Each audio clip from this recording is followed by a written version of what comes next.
Excuse me, could you come over here?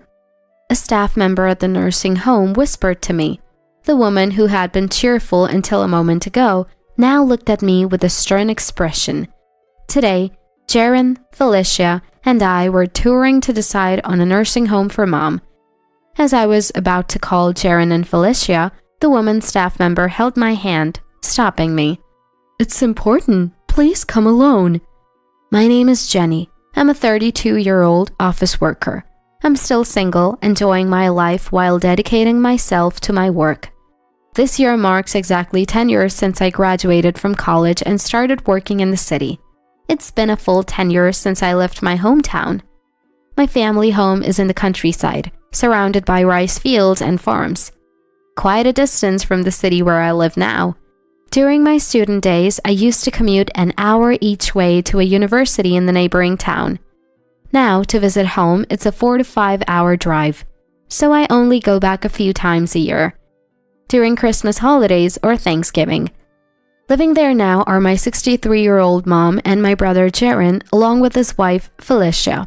After Dad passed away, Mom, Gemma, was living alone at the house, but about 6 months ago she had an accident and injured her leg. She was involved in a traffic accident while shopping in town. Since the accident left her struggling to walk, Jaren and Felicia moved in to take care of her. Jaren and Felicia, who is a year younger than him, run a business and seem to lead busy lives. They've converted part of the house into Felicia's office, making it easier to take care of her mom since they're always at home. Jaren, who used to be somewhat problematic, "Leave Mom's care to us," assured me confidently. I wish I could help more, but I can't visit often, so I've left everything to them. I only occasionally call Mom to catch up. "Hi, Mom. Yeah, just got off work." "Hello, Jenny. Actually..." "Huh? What's up?" When I called Mom after getting home, she seemed hesitant, struggling to find words. After a silent pause, I heard Jaren's voice on the other end of the line, calling for Mom. "Oh, sorry, it's nothing. Talk to you later. Take care." Mom quickly ended the call, and we barely spoke. She seemed hurried. I wondered if something was wrong. At the time, I just found it a bit strange.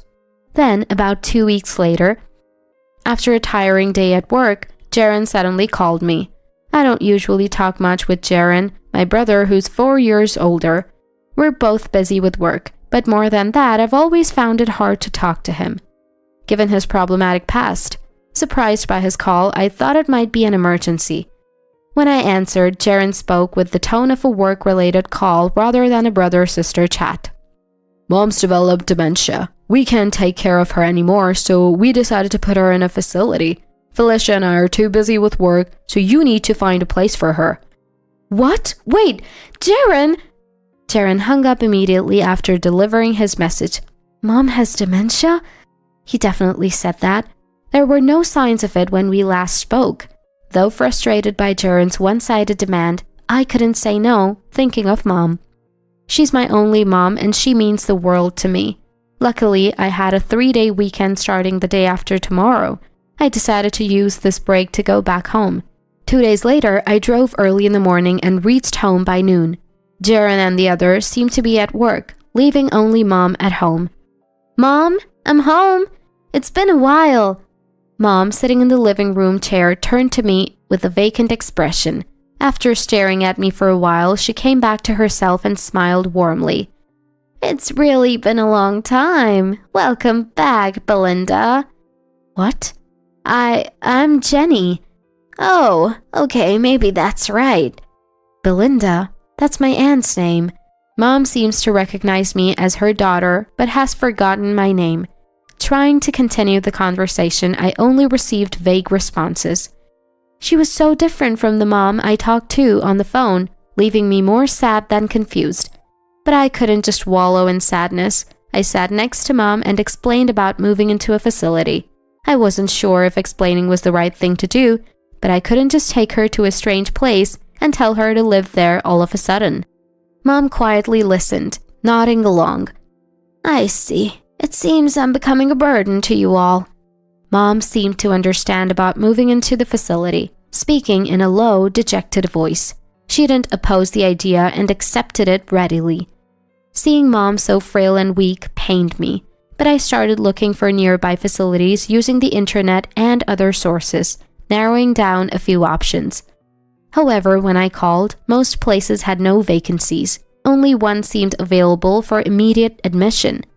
The director whom I spoke with on the phone listened sympathetically to our situation. He invited us for a tour, so I decided to take Mom there the next day.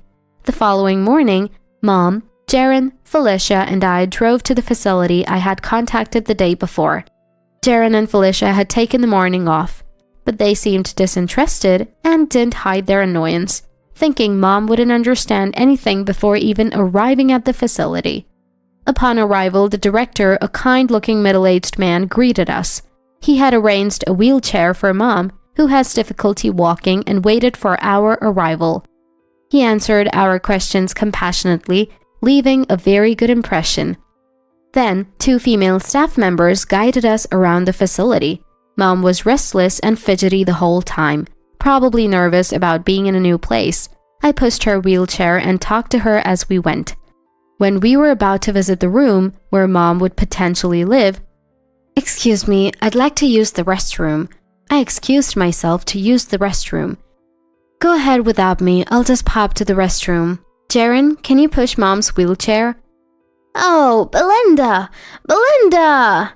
As I finished speaking, Mom suddenly started shouting. Again, she called out Belinda's name, my aunt's name, repeatedly. You, Belinda, come here." Mom beckoned one of the female staff. She's a woman who looks a little younger than me, a slightly younger woman named Madeline, whom she had just been introduced to. "What's the matter?" Madeline approached and bent down to listen, as Mom started tapping the handles of her wheelchair, looking back. Jaren and Felicia watched Mom with a look of frustration.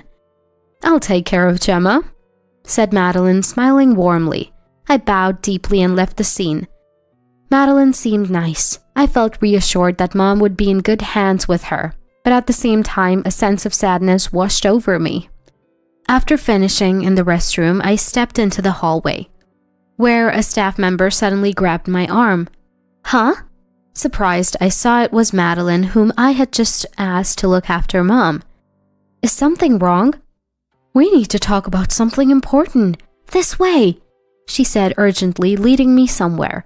Confused, I followed her, sensing from her hurried manner that it was no ordinary matter.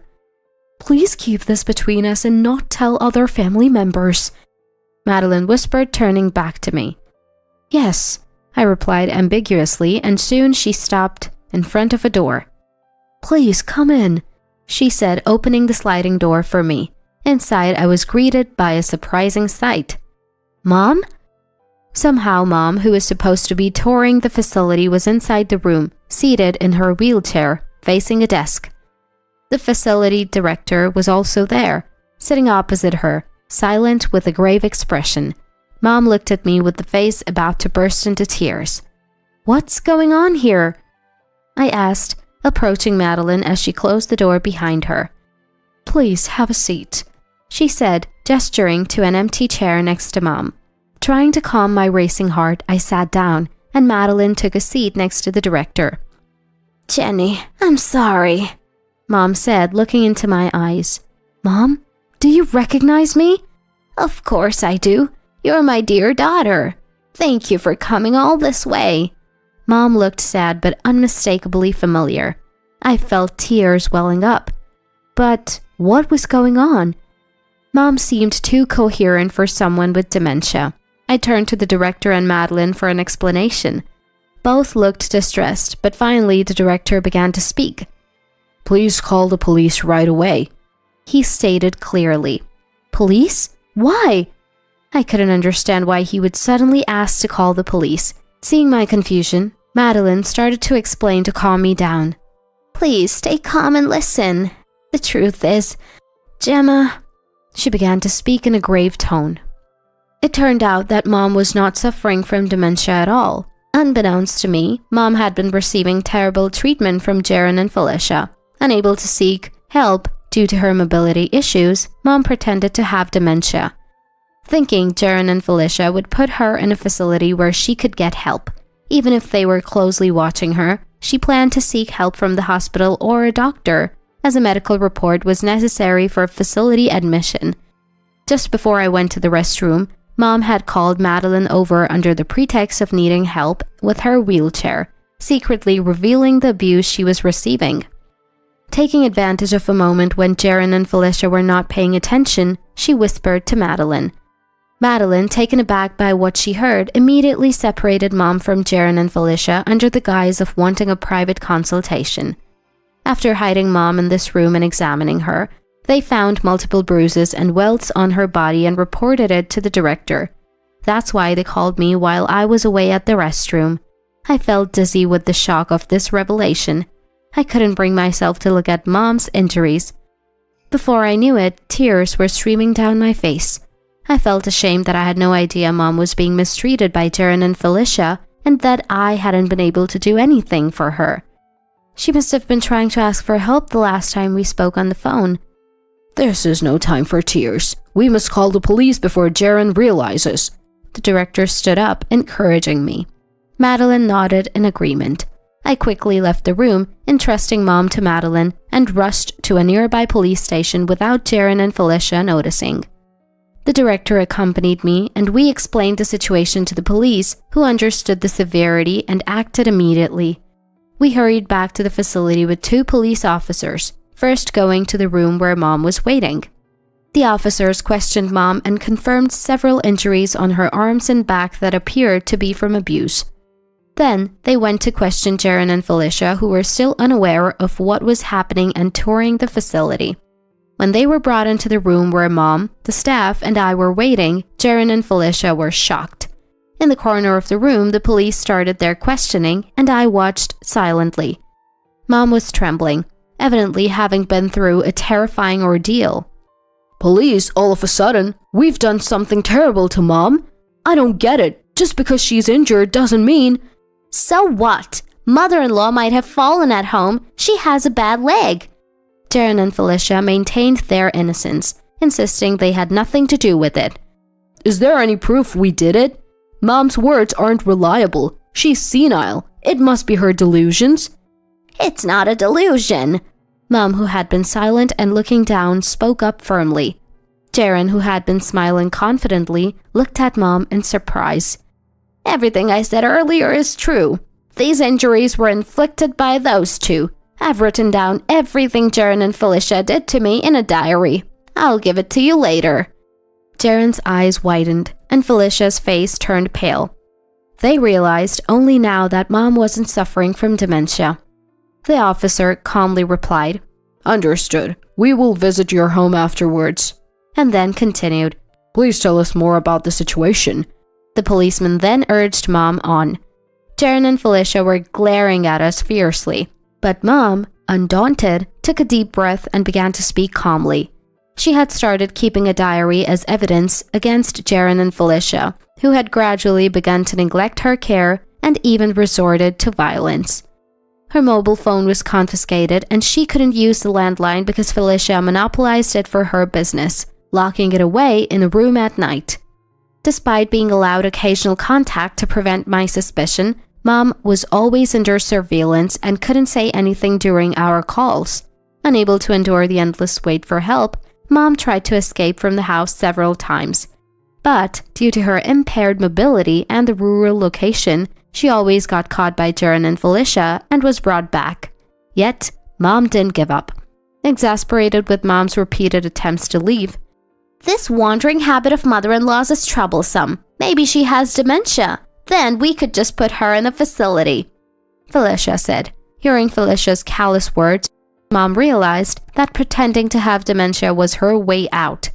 So she began to feign symptoms like confusion and forgetting people's names.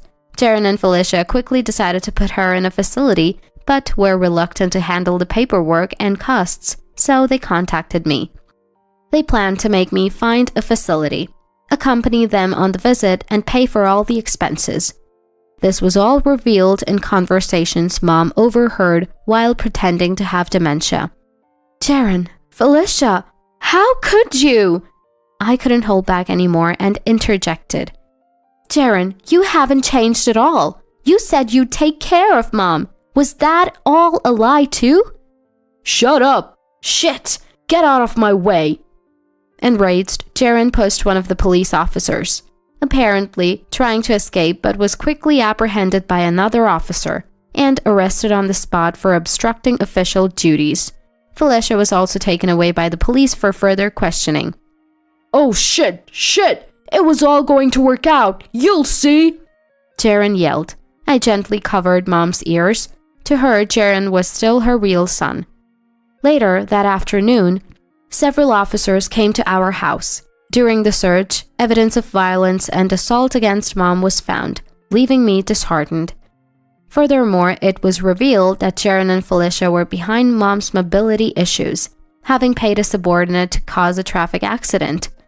Their involvement in assault and grievous bodily harm to Mom was clear, leading to their prosecution.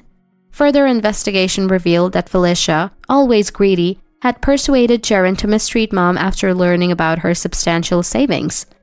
These savings were the inheritance left by our late father, which had been transferred to Mom. Felicia had been plotting with Jaren to inherit the estate as soon as possible. According to what I heard, Jaren's business wasn't going well, and he was increasingly burdened with debt, so he readily agreed with Felicia's plan. Jaren told, "Mom always favored my sister," the police. However, in reality, Jaren had been troublesome since his youth, often creating problems that Mom had to resolve. I had thought Jaren had matured and settled down, believing he was taking good care of Mom, but his true nature hadn't changed. His true nature has not changed since ancient times. I think that's why he had no qualms about causing Mom to get into an accident, using violence and shouting insults at her in order to get money. I can't see myself ever forgiving Jaren or Felicia. Later, Jaren's company went bankrupt. Their crimes were thoroughly exposed during the investigation, and it was decided that Jaren and Felicia would go to prison. Jaren's actions were egregious, and he was stripped of any inheritance rights to Mom's property. They had planned to inherit after Mom's death, thinking it was just a case of assault, but learning in prison that they had lost their inheritance rights, both Jaren and Felicia went mad. They became listless, unlikely to lead a decent life, even after prison. Mom and I intend to cut ties with Jaren and Felicia. After their arrest, Mom cried every day, distraught that her own son had betrayed her, but she has recently calmed down. Of course, the plan to move her into a facility was cancelled. Madeline, who advised me to report the situation and helped us a lot, and I still keep in touch regularly. Madeline was even awarded a commendation by the police for her role in saving Mom. Now, I'm living with Mom. I couldn't leave her alone in the family home, so I suggested we live together and move to the city. My old apartment was too small, so we relocated to a 2-bedroom place. Mom, you're looking energetic. Let's go for a walk. That sounds nice. My legs feel good today. Maybe I'll try walking a bit. Sure, but don't push yourself too hard. On weekends, Mom and I go for walks nearby or enjoy slightly extravagant meals together. I've decided to spend a peaceful, harmonious life with Mom. I know, dear. Thank you, Jenny. Never had I imagined feeling so happy to hear Mom call my name.